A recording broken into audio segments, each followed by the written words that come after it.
He would arrive more than 2 hours late for the most important duel of his life, carrying a sword he had carved that very morning from a broken boat oar. Waiting for him on a lonely stretch of sand was the finest formally trained swordsman in all of Japan, and by sunset, that man would be dead. But to understand how a wandering ronin came to duel with driftwood, we must go back to a village in the hills when he was only 13 years old. Come closer and let the fire show you the strange, solitary life of a man who fought more than 60 duels and never once lost. His name was Miyamoto Musashi, and by the very end of his life, he would trade that sword for a simple writing brush. Let us begin in an age when Japan itself was still drenched in the blood of 100 years of civil war. It was into this restless, violent world in the hill country of Harima that our story truly begins. Musashi was born around the year 1584, as the great age of warring lords was finally, slowly drawing to its bloody close. His father, Shinmen Musashi, was a minor samurai and a formidable master of a short, weighted iron weapon called the jit.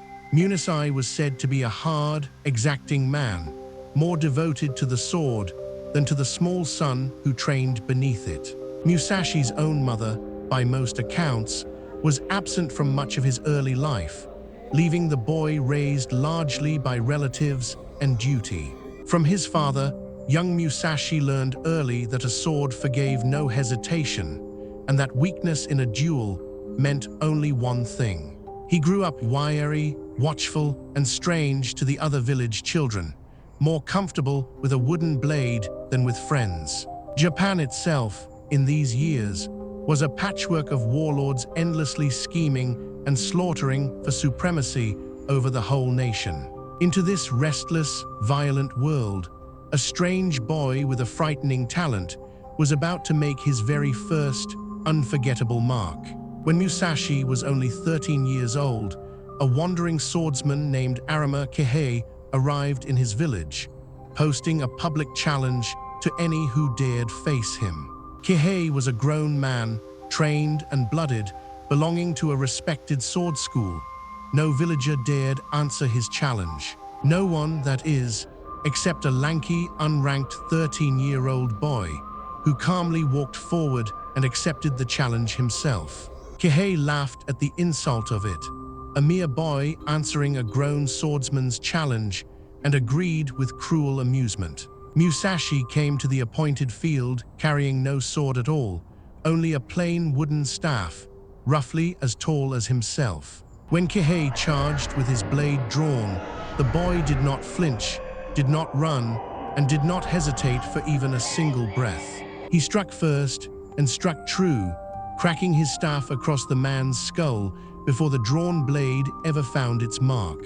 Arima Kihei died on that field, and a 13-year-old boy had just taken his first life with nothing but a stick. The village did not celebrate him. They watched him afterward with a new and uneasy kind of silence. From that single, bloody afternoon onward, Musashi understood exactly what he was, whether the village welcomed it or not. For years afterward, Musashi wandered, testing himself against other swordsmen, sharpening a talent that unsettled nearly everyone who witnessed it. Then, in the year 1600, all of Japan's simmering rivalries finally erupted into a single, decisive war for the entire nation. Two great coalitions of warlords marched toward a muddy valley called Sekigahara, each certain the future of Japan hung on this one single day. Musashi, still only a teenager, marched to war on the losing side, fighting beneath the banner of a doomed Western coalition. The Battle of Sekigahara was fought in fog and driving rain, tens of thousands of men grinding against each other for one terrible day. The mud ran red before noon, and by afternoon whole companies had broken, fled, or simply switched their loyalty entirely. By nightfall, the Eastern Coalition had won decisively, and Musashi's side lay broken, scattered, and hunted across the countryside. He survived, but survival came at a price. He was now a ronin, a samurai with no lord, no home, and no clear future. The age of the warring states was ending. A new, unified peace was coming to Japan, one that had little use for a wandering swordsman. With no lord to serve, Musashi began what the Japanese called Musha Shujyo, a warrior's pilgrimage in search of skill, testing, and truth. He wandered from province to province, sleeping in temples and open fields, rarely bathing, caring little for comfort or appearance. Wherever he went, he sought out the finest sword schools and challenged their masters, one after another, without fear or ceremony. He fought with wooden swords more often than steel, believing a true master needed no sharpened blade to prove his point. He studied every school he met: spear fighters, chain weapon masters, archers, borrowing what worked and discarding what merely looked beautiful. Some historians believe he fought dozens of these early duels, and that he lost, by his own account, not a single one. Word of this strange, unranked wanderer began to spread through the sword schools of Japan, part admiration, part unease. And eventually, that growing reputation reached the ears of the most respected, most powerful sword school in all of Kyoto. Kyoto, in these years, remained Japan's imperial capital, a city of temples, courtiers, and old, deeply guarded traditions. The Yoshioka school had trained swordsmen for the ruling shoguns themselves, and its name commanded deep respect across the capital. Its headmaster, Yoshioka Seijiro, was a proud and accomplished swordsman, heir to generations of unbroken tradition and honor. When an unranked ronin sent word demanding a formal duel, the school could not simply refuse without losing face entirely. Seijiro agreed to meet this upstart challenger, confident that discipline and generations of tradition would swiftly humble him. Neither man yet understood that this single agreed duel would soon unravel into something far darker and more consuming. Musashi arrived for the duel deliberately, almost insultingly late, a habit that would come to define his entire dueling career. The lateness was no accident. It was a weapon designed to fray a proud opponent's patience before a single blow was struck. When Musashi finally arrived, he struck fast, hard, and without any of the ceremony his opponent had expected. Yoshioka Seijiro was defeated, badly wounded, and the pride of the great Kyoto school was shattered in a single afternoon. Seijiro's younger brother, Denshikairo, took up the family's wounded honor and challenged Musashi to a second, angrier duel. That duel, too, ended swiftly and violently, and Denshikairo joined his brother among the school's humiliated and defeated. Twice humbled, the House of Yoshioka now faced a choice between quiet, dignified surrender or one final, desperate act. Desperate and enraged, the remaining Yoshioka family abandoned honor entirely and set a final trap instead of a fair duel. They named the school's young child heir as nominal challenger, then hid dozens of armed students in the surrounding pine trees. Musashi, sensing the trap, arrived this time early, moving through the shadows before his enemies had even settled into position. He struck the young heir first, then turned on the hidden ambushes before they could properly organize their attack. He fought his way free through the pine forest, blade after blade rising against him, and somehow walked out alive. The once mighty House of Yoshioka never truly recovered from that single, bloody, dishonorable morning among the trees. Musashi continued wandering for years afterward, challenging swordsmen of every school, every weapon, and every reputation across Japan. Some accounts describe a duel against a fearsome fighter named Shishido Bacon, a master of a weighted chain and sickle. Musashi countered the whirling chain not with brute strength, but with sudden, unexpected distance and a single decisive opening. He fought duelists armed with spears and paired short blades as well, adapting his own style to counter each new threat. By his own later account, he fought more than 60 formal duels across his lifetime and never once tasted defeat. He came to believe that true skill in swordsmanship was not decided in the moment of the duel, but long before it. Late arrivals, unsettling silences, unconventional weapons, even the direction of the sun. Every detail became a deliberate tool of victory. Other swordsmen accused him of dishonorable trickery. Musashi seemed entirely indifferent to their bitter, wounded complaints. Victory, to him, was the only true honor that mattered upon a real battlefield or a real, unforgiving duel. Among all the swordsmen of Japan, one name eventually rose to rival even Musashi's own growing, formidable legend. His name was Sasaki Kojiro, a young master famed for wielding an unusually long sword, nicknamed the Drying Pole. Kojiro had perfected a devastating technique called the swallow reversal, said to mimic the swift turning flight of a swallow bird. Already a respected instructor in service to a regional lord, he was young, handsome, and utterly confident in his considerable, well-earned skill. Where Musashi was rough, self-taught, and unconventional, Kojiro represented elegant tradition, discipline, and refined technical mastery. It was perhaps inevitable that these two very different legends would eventually be drawn toward a single, fateful meeting. Whispers of a possible match between them began circulating through dojo halls long before any formal challenge was ever issued. A regional lord, eager to witness a contest between Japan's two greatest living swordsmen, arranged a formal duel between them. The chosen ground was a small, remote island called Ganryū, off the coast, selected for its quiet isolation and fairness. The date was set for the 13th day of April in the year 1612. All of Japan would soon hear what happened there. In the days before, both men trained quietly, said little, and prepared in their own very different, telling ways. Kojiro arrived on the island promptly, dressed formally, his long famous sword drawn and gleaming in the morning light. Musashi did not arrive on time. An hour passed, then another. Kojiro's attendants grew visibly restless upon the empty shore. The tide crept quietly across the sand, and still, the ronin everyone had come so far to witness was nowhere to be seen.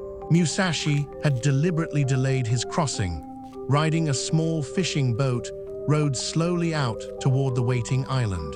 Aboard the boat, he took up his short knife and began calmly carving a long wooden practice sword from the boat's own oar. It was an act of supreme, almost insulting confidence, arriving without steel at all, armed only with driftwood and patience. Wood carved carefully and swung with real skill, he had long believed, could kill exactly as surely as any polished blade. By the time his small boat finally touched the island's sand, more than 2 hours had passed since the appointed hour. Kojiro, furious at the insult of the wait, drew his long, famous sword and hurled its scabbard angrily into the surf. Musashi, watching calmly, remarked quietly that Kojiro had just thrown away any chance of ever needing that scabbard again. The two men faced each other at last upon the open sand, one gripping polished steel, the other gripping only carved wood. For a long, breathless moment, neither man moved at all, each reading the other's stance, breath, and killing intention. Then Kojiro struck first, his blade flashing forward in the swift, famous arc of his legendary swallow reversal technique. His blade sliced cleanly through the cloth of Musashi's headband, close enough to draw the faintest thread of blood. But Musashi's carved wooden sword landed first, a single crushing blow driven straight into the side of Kojiro's skull. Sasaki Kojiro, the finest formally trained swordsman of his generation, collapsed onto the wet sand and did not rise again.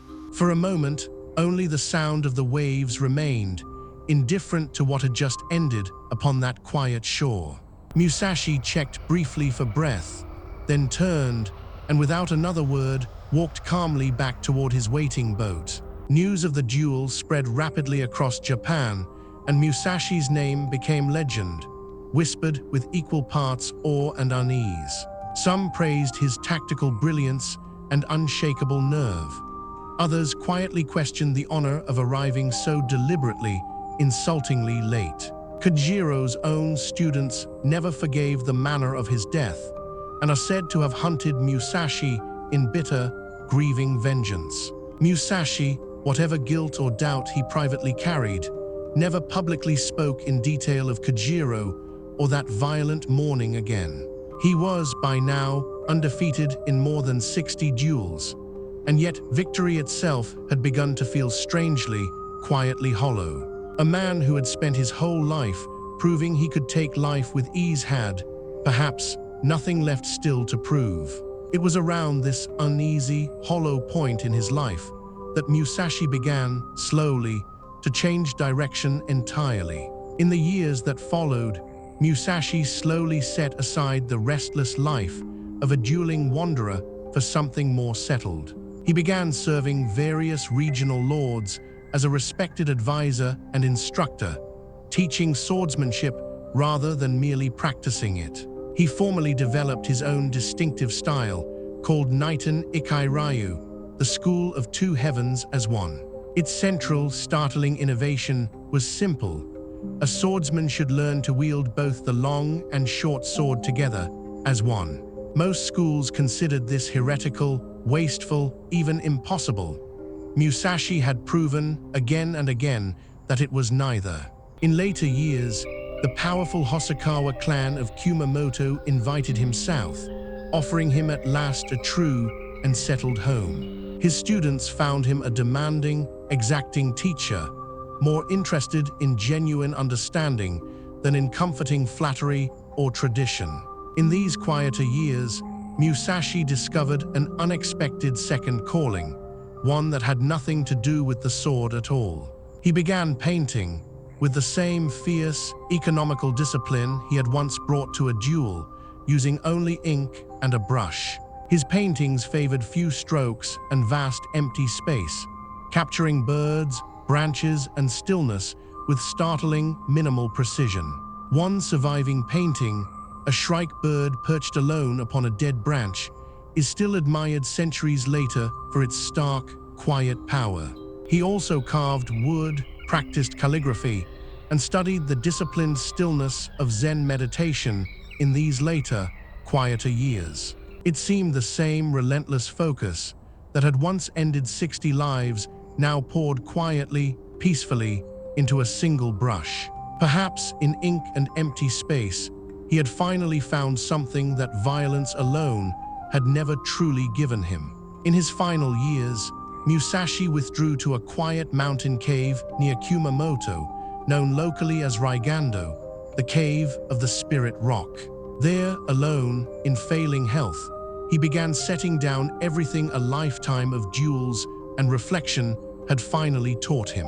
He called the work Go-Rin no Sho, the Book of 5 Rings, organized around earth, water, fire, wind, and emptiness. It was not merely a manual of swordplay. It was a distilled philosophy of strategy, discipline, timing, and clear, unclouded perception. He wrote that a warrior must study not only combat, but carpentry, painting, timing, and the quiet patterns of ordinary life. Everything, he believed, from a single sword strike to the running of an entire household, obeyed the very same essential principles. By early 1645, Musashi's health had grown frail, and he understood, with the same clear calm he brought to any duel, that death was near. He finished the Book of 5 Rings only days before he died, passing the completed manuscript to a trusted, devoted student. He also wrote a short, final set of personal precepts, plain rules for living without regret, fear, or wasted attachment. Among them, he wrote simply that one should never depart from the way, whatever that way might individually, quietly demand. On the 12th day of the 5th month, in the year 1645, Miyamoto Musashi died quietly within his mountain cave. Some accounts say he died seated upright, fully dressed, sword at his side, exactly as he had always faced every duel. Miyamoto Musashi's true legacy was never really the 60 men he had defeated across a lifetime of relentless dueling. It was the quiet, disciplined clarity of mind he distilled from all that violence and chose, in the end, to write down. The Book of Five Rings would go on to be studied by soldiers, strategists, and business leaders many centuries after his death. He taught that true mastery was not found in flashy technique, but in patient perception, clear timing, and total presence. He taught that a life spent constantly testing oneself against real danger was, in its own hard way, a form of devotion. And he taught, in the end, that even a man who had never once lost could still lay his sword down willingly. This has been the story of Miyamoto Musashi, the ronin who never lost a duel and who ended his life not with a blade, but a brush.